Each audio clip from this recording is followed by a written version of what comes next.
Howdy, everybody.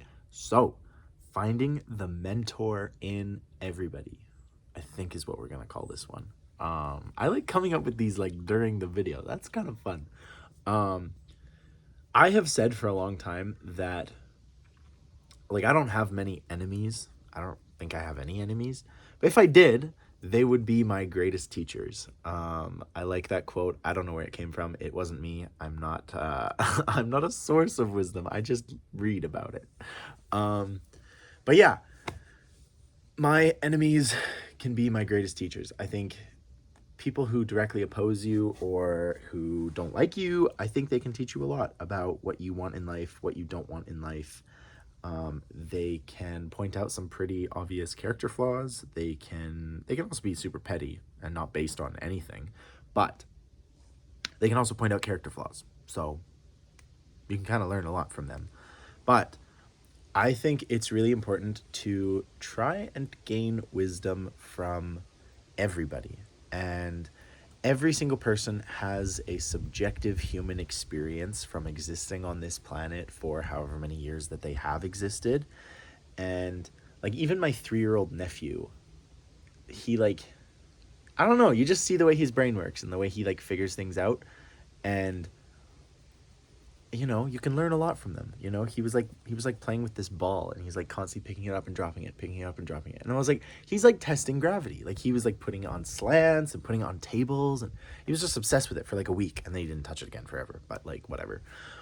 But like so I think everybody has a story. Everybody has something that they can teach you about something. It might not be the most useful thing. I mean, like I kind of understand how gravity works.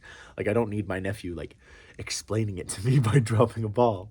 But you can learn stuff, and you can like even that experience, you can learn that like very small children can learn, and that's how they figure out things. They experiment, they're testing it out. It's like the scientific method, which is really quite ingenious. He's a few steps short of like writing down his conclusions and publishing a thesis, but I don't know. Give him a few more years, and you never know. Um, but yeah, I think you can learn something from everybody if you have the ability to receive that wisdom. And that comes back to the video I did a while ago about humility and wisdom. And you have to be humble enough to understand your limitations and understand how little you truly know. And once you do that, you can gain knowledge from everybody. There isn't a limit on what you can learn if you're just willing to gain that wisdom from everybody. I was watching this set of videos on the children's movie Kung Fu Panda. And they're talking about like Taoist wisdom and perspectives, and they're using Kung Fu Panda as a way of doing it. And so then I went back and I watched the movie, and I was like, dang, there's a lot there. There's a lot of like wisdom and knowledge that you can gain from a children's television or a children's like cartoon movie. So I think you can get it from almost anywhere if you're receptive to getting it in the first place. If you're closed-minded and if you're not humble and if you just think, oh, well, I know it, it's just some stupid kids show, then you're not going to learn much, and you will be all the poorer for it, because wisdom and knowledge and mentorship can come from anybody. And I guess like the title of this video could be something along the lines of like, wisdom is found in everybody. But I like the idea of mentors. I like the idea of having a mentor, and I like the concept. You see it in a lot of different things. Like Star Wars, there's like the Jedi Master, and in Kung Fu Panda, there's like the Kung Fu Masters, and like, your parents are supposed to be kind of mentors. Your coach in your sports, your Kung Fu master, your Shifu, or your sensei, So we have these mentors throughout life. They might be your grandparents, they might be, an older kid at school, they might be anybody. But there's a lot to be said. I think the human experience is sort of defined by mentorship and like having that guidance from somebody who's kind of been through what you have been through, or what you're about to go through, whether that's fortunately or unfortunately. But we have these these people in our lives who, for whatever reason, whether they're being paid, whether they're being, they have some sort of like ulterior motive in teaching you or guiding you, these people come into your life and they want to make you better. They take great efforts to improve you or to give you the knowledge that you might need to carry on or do something amazing. And that should never be overlooked.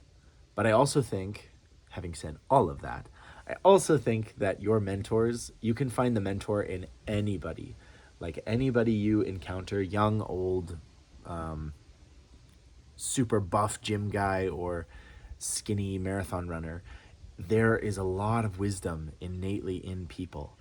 And I don't think age is a required prerequisite for being a mentor. I think it sure helps. It sure helps being like a 91-year-old grandfather and giving great wisdom over, almost a century of a life. But you can pick it up from anything. Even my dogs have wisdom and have this knowledge, and they figure out things that you would never think that a dog could figure out. But my dogs know, like, when my dad's gonna be home. They know that, like, it's impossible for me to explain some of the things that they figure out, and modern science would just be like, nope, sorry, dogs can't do that. That's dogs don't dream, dogs don't do this. It's like, okay, but mine does. Like, maybe not all dogs do, but mine's doing something a little bit exceptional. And I think that's like a fascinating topic. But you can garner wisdom from almost anything. Okay, this is gonna sound so ridiculous and random and weird, but yesterday I was cleaning my basement, and we have some spiders because it's an old house, and I'm not gonna kill a spider just because it's like hanging out in my house. Plus, they like attack mosquitoes and flies, which I'm okay with. So this spider had made this web, and I actually witnessed a fly fall into this web. So this fly was like kind of like freaking out a little bit and trying to get away, and it was only just loosely caught, like it was just like one of the wings. And so I'm just watching this, like the vacuum's on, and I'm just like watching this whole thing unfold.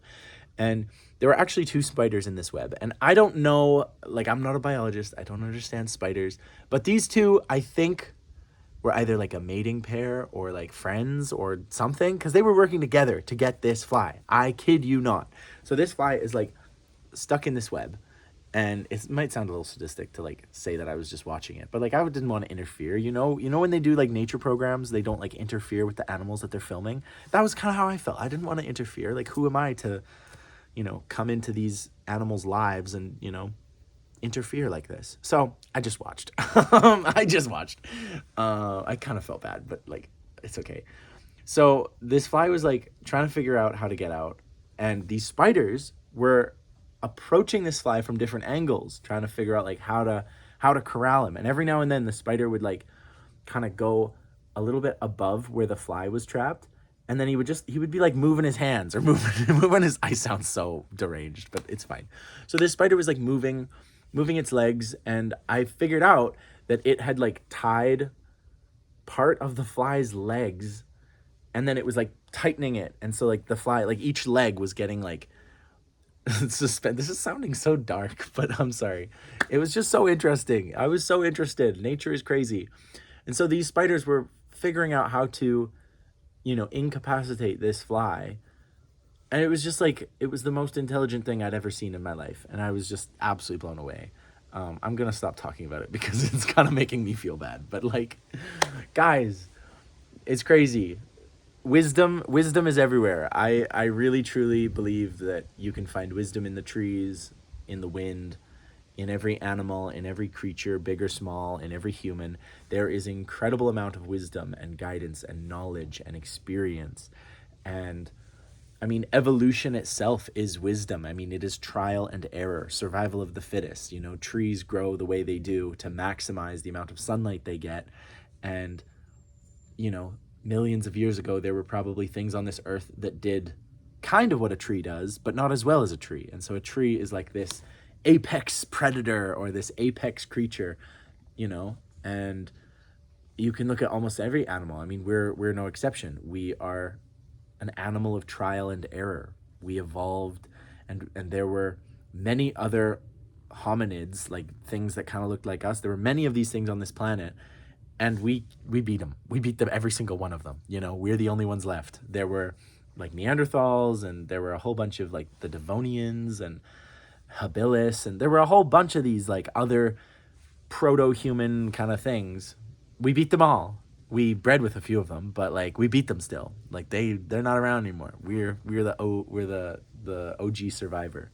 So it didn't necessarily take wisdom, but it took a kind of innate wisdom, perhaps. I don't know. I'm just talking. Like I said in the last video, I'm just some kid on the internet. I don't know anything, but I do think that you can gain wisdom and mentorship from anybody who is willing to teach you. And even the people who aren't willing to teach you, like your enemies, can still be mentors. They can still be helpful, guiding figures in your life. And you can look at them and either you can say, oh, I don't want to do what that person did with their life. Or you can say, okay, I really don't like them, but I'm absolutely going to copy what they did, you know, because we're just an amalgamation of stuff we've seen before. All I am is a copy of my parents' DNA and then everything I've witnessed. So we are a copy. Like humans are copycats. We mimic, we fake it until we make it. Like we genuinely do. Language is just us copying our parents and the people around us and then incorporating that into our daily life. And then when we say something dumb, our parents go, no, that's not how you say that. You say it like this. And suddenly you speak English, and suddenly you speak Mandarin, suddenly you speak French, which is incredible. It's all trial and error. It's all mentorship. It's all wisdom. And I'm not even going to say it's all human wisdom, because there's so much wisdom everywhere and it doesn't all come from humans. A lot of it comes from other things. So yeah. Is there a fly on my hat? Oh, there was. Jeez. Sorry, the ADD and the ADHD are working hard today, as you can tell from my spider story, which I hope didn't freak anybody out too much. I apologize. I'll say that the fly was fine. It got away and life is good and the spiders are happy and everyone's happy. If you want to believe that. Yeah, no animals were endangered yesterday. It's fine. Everyone survived. So thank you guys. I love you so much, and I will talk to you tomorrow.